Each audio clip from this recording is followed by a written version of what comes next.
झारखंड में एक बार फिर से वोटर लिस्ट को लेकर बड़ा घटनाक्रम सामने आ रहा है। क्या है पूरा मामला? चलिए आपको विस्तार से बताते हैं।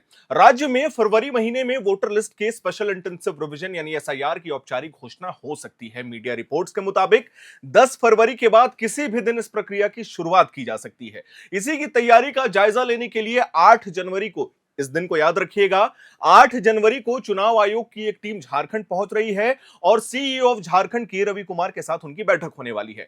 प्रशासनिक स्तर पर इसे मतदाता सूची को शुद्ध करने की प्रक्रिया बताया जा रहा है, लेकिन जमीनी स्तर पर यह कवायद लाखों लोगों के लिए चिंता का कारण भी बनती जा रही है। हम आपको बता दें, स्पेशल इंटेंसिव रिवीजन यानी एसआईआर का एक ऐसी प्रक्रिया है जिसमें मौजूदा वोटर लिस्ट की गहराई से जांच की जाती है। इस बार झारखंड में एसआईआर 2003 की वोटर लिस्ट के आधार पर की जा रही है। ये बात हम सभी को पता है। मतलब कि 2024 की वोटर लिस्ट में दर्ज हर वोटर के नाम को 2003 की वोटर लिस्ट से मिलाया जा रहा है। इस पूरी प्रक्रिया को पेरेंटल मैपिंग कहा जा रहा है, जिसमें यह देखा जा रहा है कि वोटर और उसके माता पिता का रिकॉर्ड पुराने दस्तावेजों में मौजूद है या नहीं। हम आपको बता दें, झारखंड के मुख्य चुनाव कार्यालय के अनुसार राज्य फिलहाल एसआईआर के पहले चरण में है। 2024 की वोटर लिस्ट के मुताबिक झारखंड में करीब 2 करोड़ 65 लाख रजिस्टर्ड वोटर हैं। दिसंबर की शुरुआत तक लगभग 1 करोड़ 61 लाख वोटरों की पेरेंटल मैपिंग पूरी हो चुकी है। राज्य में करीब 30,000 पोलिंग बूथ हैं और हर बूथ की अपनी अलग वोटर लिस्ट है।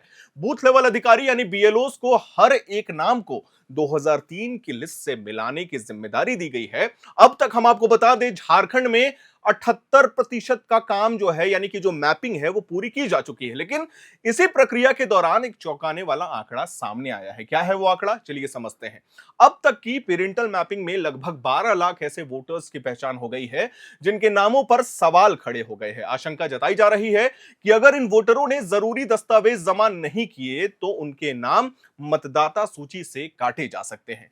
इन 12 लाख वोटरों में मृत मतदाता, लंबे समय से अनुपस्थित लोग, 2 जगहों पर नाम दर्ज वोटर और अधूरे दस्तावेज वाले लोग शामिल हैं। चुनाव आयोग की योजना के मुताबिक एसआईआर के अगले चरण में गन्ना फॉर्म घर घर बांटे जाएंगे। हर वोटर को यह फॉर्म भरना अनिवार्य होगा। इस फॉर्म में मतदाता को अपनी पहचान, माता पिता से संबंध और अन्य जरूरी जानकारियां देनी होगी। प्रशासन का कहना है कि प्रक्रिया पारदर्शिता के लिए जरूरी है, लेकिन आम लोगों के बीच इसे लेकर भारी भ्रम और डर देखा जा रहा है कि कहीं उन 12 लाख लोगों में से हम भी तो शामिल नहीं है। इस पूरे एसआईआर की सबसे बड़ी चुनौती 2003 की वोटर लिस्ट बनकर सामने आई है। बड़ी संख्या में ऐसे वोटर हैं जो आज 60 या 70 साल की उम्र के हैं और नियमित रूप से वोट डालते रहे हैं, लेकिन उनका नाम 2003 की वोटर लिस्ट में कहीं नहीं मिलता। बूथ लेवल अधिकारियों का कहना है कि कई इलाकों में 2003 की वोटर लिस्ट अधूरी है, कई रिकॉर्ड्स पढ़ने लायक नहीं बचे हैं और कई जगह पे पुराने दस्तावेज गायब हो चुके हैं। ऐसे में इन वोटरों का सत्यापन करना बेहद मुश्किल हो गया है। हम आपको यह भी बता दें, बीएलओस पर इस एसआईआर का जबरदस्त दबाव देखने को भी मिल रहा है, खासकर झारखंड में।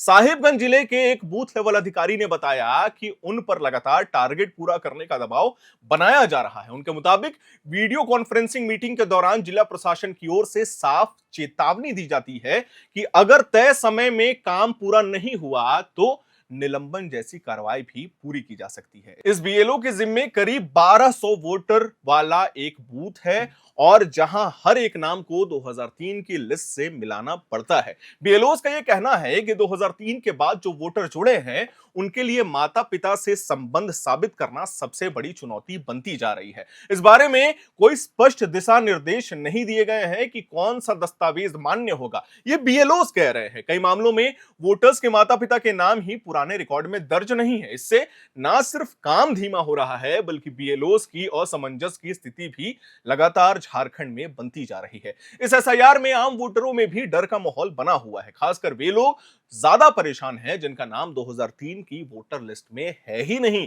ग्रामीण इलाकों, आदिवासी क्षेत्रों और मजदूरी करने वाले परिवारों में यह चिंता ज्यादा दिखाई दे रही है। कई वोटरों को यह तक नहीं पता कि उनका कौन सा दस्तावेज मांगा जाएगा और अगर वे कागज नहीं दिखा पाए तो क्या उनका नाम वोटर लिस्ट से हटा दिया जाएगा या उसे रहने दिया जाएगा। हम आपको बता दें, रिपोर्ट्स के अनुसार एसआईआर के दौरान अगर कोई वोटर गलत या फर्जी दस्तावेज देते हुए पाया गया तो उसके खिलाफ कार्रवाई भी की जा रही है और की जा सकती है। यही वजह है कि यह प्रक्रिया सिर्फ प्रशासनिक नहीं रह गई बल्कि कानूनी रूप से भी संवेदनशील मानी जा रही है। लोग डर रहे हैं कि कहीं एक गलती उनके वोटिंग अधिकार पर कहीं ना कहीं भारी ना पड़ जाए। फिलहाल झारखंड में एसआईआर की प्रक्रिया अपने शुरुआती चरण में है, यानी कि पिलर लेवल पे है।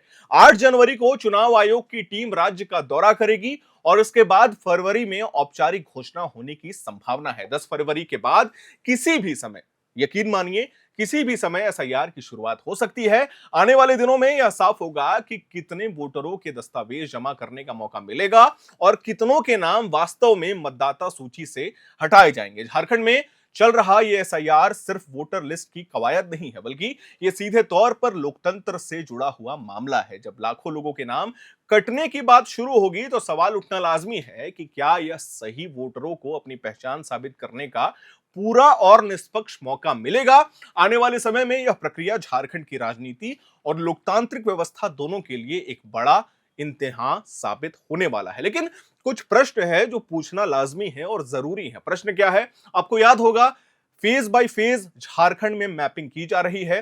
पिछले बार जब हमने वीडियो बनाया था तो हमने ये कहा था कि पूरे झारखंड में 66% यानी कि 66% ऑफ द मैपिंग पूरी हो गई है और अभी के अपडेट के अनुसार हम आपको बता दें कि अभी झारखंड में 78% की मैपिंग पूरी की जा चुकी है।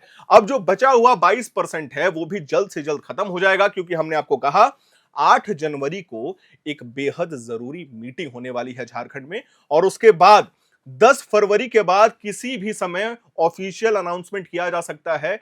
मुख्य निर्वाचन अधिकारी यानी कि जो इलेक्शन कमीशन ऑफ इंडिया है वो अनाउंसमेंट कर सकता है कि झारखंड में भी 10 फरवरी के बाद एसआईआर की प्रक्रिया पूरी हो गई है। लेकिन ये जो मैपिंग का प्रोसेस हुआ है झारखंड में जो सरकार है अभी वर्तमान में महागठबंधन की सरकार है, जेएमएम आरजेडी कांग्रेस मिलकर के सरकार चला रही है।